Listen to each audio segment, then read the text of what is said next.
नमस्कार। जय श्री श्याम। श्री इष्ट देवाय नमः। कुल देवाय नमः। श्री पितृदेवाय नमः। ओम वर्णानाम अर्थसंघानाम रसानाम छंदसामपि मंगलानाम च कर्तारो वंदे वाणी विनायको भवानी शंकरो वंदे श्रद्धा विश्वास रूपिणो याभ्याम विना न पश्यन्ति सिद्धस्वान्तस्तमीश्वरः।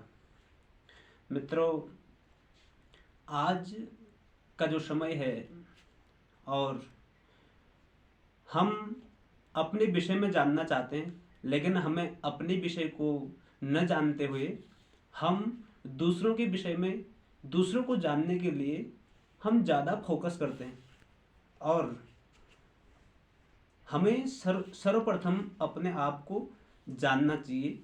यही हमारे शास्त्र भी कहते हैं और यही हमारा नियम भी है और हमें नियम में रहना चाहिए।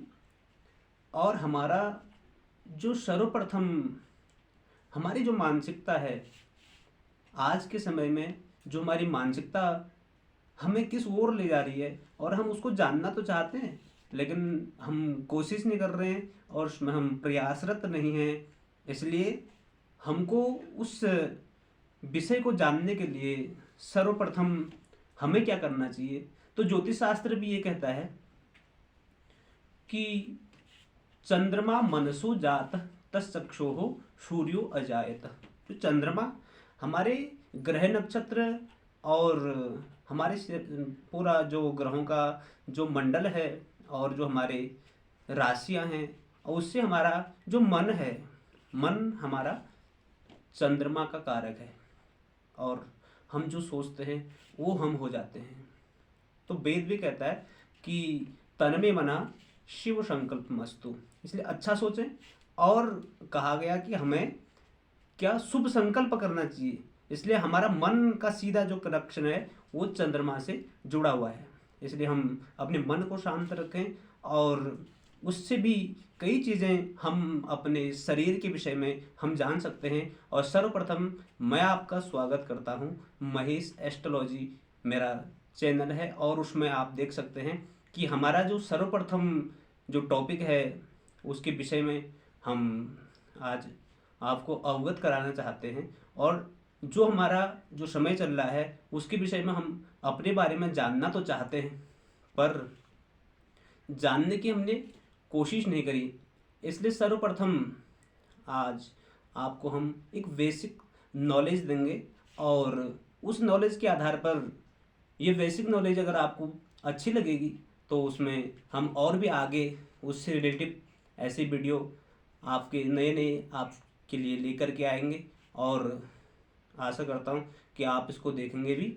और ये हमारा जो मन है, चाहे वो कोई भी पुराण हो, कोई भी ग्रंथ हो, और उसमें से रिलेटिव चाहे आप रामायण देखें या फिर श्रीमद् भागवत महापुराण को देख लें, तो उसमें कई कई प्रकार के ज्ञान हैं, कई गीताएं हैं, कई गीत हैं श्रीमद् भागवत महापुराण के अंतर्गत और संवाद हैं। तो हम संवाद कैसे करें और हमें बोलने का जो तरीका है वो हमारा कैसा हो और संवाद हमारा कैसा हो। तो हमारे ग्रंथों में, हमारे वेद शास्त्रों में तो यहाँ तक भी पशु पक्षियों से संवाद कराया गया है। इसलिए हम तो मनुष्य हैं और मनुष्य होने के नाते हमें अपने आप को जानना चाहिए और अपने विषय में हम जानना चाहते हैं। लेकिन अगर हमारे विषय में हमको कोई अवगत करा सकता है तो हमारा ज्योतिष शास्त्र है, जो विज्ञान के आधार पर, और यह सचमुच 100% सत्य भी है और हमें उस आधार पर हमें अपने विषय में हम जान सकते हैं। तो आइए सर्वप्रथम हम आपको कुछ पहले ग्रहों और नक्षत्रों का ज्ञान देंगे। तो जो ग्रह हैं और जो नक्षत्र हैं उन्हीं के आधार पर तो हमारी राशि चलती है और हमारा जो पूरा जीवन चक्र है, जो हमारा पूरा जीवन का जो हमारा जो एक लक्ष्य हम निर्धारित करते हैं, तो वो जन्म से लेकर के और आगे हमारा जिस ग्रह में कि जिस नक्षत्र में हम लोगों का जन्म होता है, तो वो जो ग्रह है और वो जिससे रिलेटिव है, लगभग उसका जो भी प्रभाव हम में पड़ता है तो उसके विषय में मैं आपको अवगत कराना चाहता हूँ।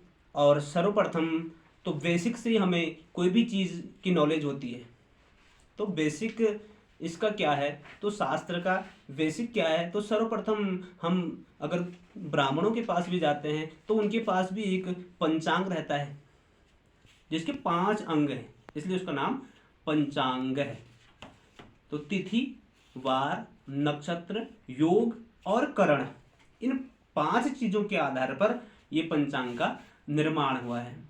तो सर्वप्रथम हम किसी के विषय में भी अगर हम जानना चाहते हैं तो हम सर्वप्रथम ग्रह और नक्षत्र से ही उसका हमें पता लगाते हैं। और इसलिए ग्रह नक्षत्र जो हैं उसके विषय में हम आपको आज बताना चाहेंगे। और हमने यहाँ पर एक कुंडली का चार्ट लिया है, आपको हम प्रैक्टिकली बताना चाहते हैं। तो आइए सर्वप्रथम हम पहले ये जान लेते हैं कि हमारी नक्षत्र तो हमारे जो है 27 नक्षत्र हैं और 12 राशियां हैं। तो 12 राशियों में आपको मैं प्रैक्टिकली बता दूं कि नंबर 1 पे हमारी मेष राशि है और 2 नंबर पर इसको वृषभ भी बोलते हैं और वृष राशि भी इसको बोला गया है, ये वृषभ है। और तीसरे नंबर की राशि हमारी है मिथुन और चौथे नंबर की राशि हमारी कर्क। और इसमें मैं आगे आपको बताऊंगा कि एक राशि को इसके जैसे मेष राशि के स्वामी हैं वो मंगल हैं और दो राशियों का इसमें एक स्वामी है। तो और 5वें नंबर की राशि जो हमारी है वो सिंह राशि है और 6ठे नंबर की राशि हमारी कन्या है और 7वें नंबर पे तुला राशि है, 8वें नंबर पर वृश्चिक राशि है और 9वें नंबर पर हमारी धनु राशि है और 10वें नंबर पर मकर राशि है और 11वें नंबर पर कुंभ राशि है और 12वें नंबर पर मीन राशि। तो आपको ये भी मैं बता दूं कि मेष राशि और वृश्चिक राशि के स्वामी मंगल हैं। तो ये दो राशियां हैं, ये 2 राशि के एक मालिक हैं और वृषभ का जो मालिक है, वृषभ राशि के जो मालिक हैं वो शुक्र हैं और तुला राशि के शुक्र हैं।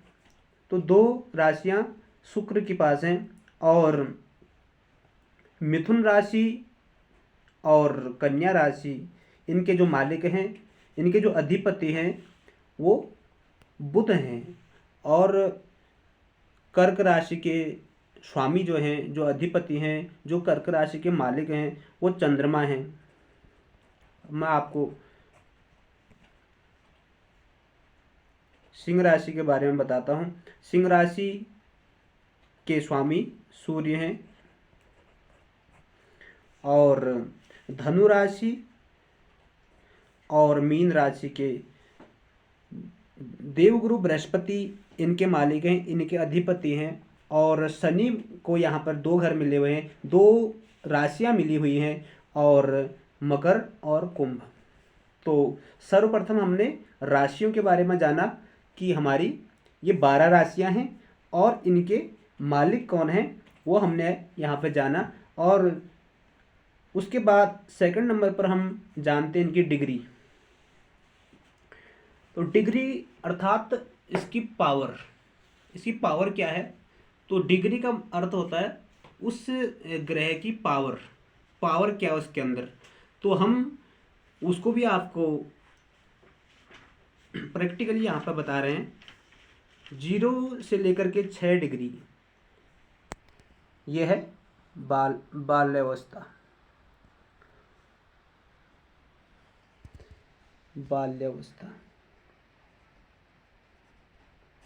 और ये 6 से लेकर के 12 डिग्री, 12 डिग्री पे है युवा अवस्था, और 12 से 18 है पूर्ण युवा, अर्थात जो पूरा मैच्योर हो चुका है और उसके अंदर पूरा उसको अपने आप को जानने की क्षमता, दूसरों को समझने की क्षमता उसके अंदर आ चुकी है। तो पूर्ण युवा, पूर्ण युवा। और 18 से 24 जो है, 18 से 24 हमारा है प्रौढ़ अवस्था, प्रौढ़। और 24 से 30 है वृद्धावस्था। और इसमें अगर 0 से 6 डिग्री का अगर कोई भी ग्रह मेष राशि से लेकर के मीन राशि तक के जो भी ग्रहों की डिग्री अगर 0 से 6 है तो उसकी बाल्यावस्था है, अर्थात उसमें कम पावर है। बाल्यावस्था में जैसा बालक होता है उसके अंदर हर चीज़ की क्षमता कम होती है, तो ऐसे ही ग्रहों का भी है। तो जो 0 डिग्री से लेकर के 6 डिग्री के बीच अगर कोई ग्रह है तो उसके सिर्फ परिणाम मिलेंगे 25%। और जो 6 से 12 के बीच का जो ग्रह होगा उसके जो परिणाम हमको मिलते हैं वो युवा अवस्था वाले जो परिणाम हमको मिलते हैं वो 50% है। और जो पूर्ण युवा 12 से 18 के बीच जो ग्रह है, जो उसकी पावर, उसके अंदर जो पावर है, जो शक्ति है, हमें पूरा शक्ति उसकी मिलती है, तो वो है 100%। और जो प्रौढ़ अवस्था में अब 100% के बाद जो 18 से 24 है तो उसके बाद फिर थोड़ा घटने लगेगा, जो उसकी पावर है वो थोड़ा कम हो जाएगी। तो उसमें कहा गया कि उसको फिर 25% ही उसके परिणाम मिलेंगे। और वृद्धावस्था में इसमें वृद्धावस्था में और प्रौढ़ अवस्था में लगभग उसके 25 से भी लास्ट 25 तक ही उसके जो 25 तक उसका जो भी हमें प्रभाव मिलेगा, ऐसा इसका घटता और बढ़ता है। और हमें जो भी अब यहाँ पर हमने कुंडली का चार्ट लिया है, तो मैं आपको यहाँ पर यह भी बता दूं कि इसमें 12 घर हैं। घर कहो या फिर भाव, घर या भाव, तो इसको घर भी कहा गया है और सिर्फ भाव भी कहा गया है। तो घर अर्थात ये है पहला घर, और ये कुंडली का दूसरा घर, ये तीसरा है, ये चौथा, ये पांचवा, ये छठा घर है, ये सातवां, ये आठवां, ये नौवां, ये 10वां घर है, और 11वां है, ये 12वां। और यहाँ पर आप देख रहे हैं ये हमारी कुंडली का जो चार्ट है पूरा तैयार यहाँ पर हो चुका है। और यहाँ पर हमने आपको बताया कि ये पहला घर है और यहाँ पर 1 लिखा है, और हम इसको जानना तो चाहते हैं लेकिन हम इसके अंदर हम इसको देखते भी हैं लेकिन हम इसको समझ नहीं पाते हैं। ये चार्ट है, यहाँ 1 लिखा है तो हम इसको पहला घर मानते हैं। तो कई लोगों के दिमाग में यही बात रहती कि जहाँ 1 लिखा है, मान लो एक यहाँ लिखा है तो ये पहला घर है, ऐसा नहीं है। तो कुंडली के अंदर पहला घर यही रहेगा, घर नहीं बदलेंगे, भाव नहीं बदलेंगे, और हमारे जो ग्रह हैं वो बदल सकते हैं। कि जैसे यहाँ अगर 5 लिखा है तो जैसे यहाँ अभी 1 लिखा है तो ये है मेष राशि, ये मेष लग्न है, ये लग्न है हमारा, तो ये मेष लग्न है। अगर यहीं अगर 5 लिखा है तो ये सिंह लग्न हो जाएगा, लेकिन घर पहला ही रहेगा, ये घर पहला ही रहेगा। तो इसे यहाँ कुछ भी अगर हमने लिख दिया, कुछ भी लिखा हो, यहाँ 12 भी अगर लिखा है तो भी ये घर तो पहला ही होगा, लेकिन यहाँ पर राशि मीन आ जाएगी। ये 12वां, यहाँ मैंने आपको बताया था कि 12वें नंबर की राशि मीन राशि है, इसलिए यहाँ पर क्या होगा कि अगर यहाँ 12 है तो मीन राशि मीन होगी, और उसके बाद घर तो पहला ही होगा। तो यहाँ से पहला घर, दूसरा, तीसरा, चौथा, पांचवा, छठा, सातवां, आठवां, नौवां, 10वां, 11वां और 12वां। ये कुंडली का चार्ट है और इसमें जितने भी ग्रह हैं वो हमने सब यहाँ दर्शाए। अब आप इस आधार पर इसको देख सकते हैं कि जहाँ जहाँ जो अंक जहाँ जहाँ कुंडली के अंतर्गत दर्शाया गया है, तो ये 2 नंबर वृषभ राशि है, और ये मिथुन राशि है, ये कर्क राशि है, ये सिंह राशि है, ये कन्या राशि है, ये तुला है, और ये वृश्चिक राशि है, और ये धनु राशि है, ये मकर राशि है, ये कुंभ राशि है, और ये मीन राशि है। तो यहाँ से आप पता कर सकते हैं कि कौन सी राशि कुंडली के किस भाव में बैठी है।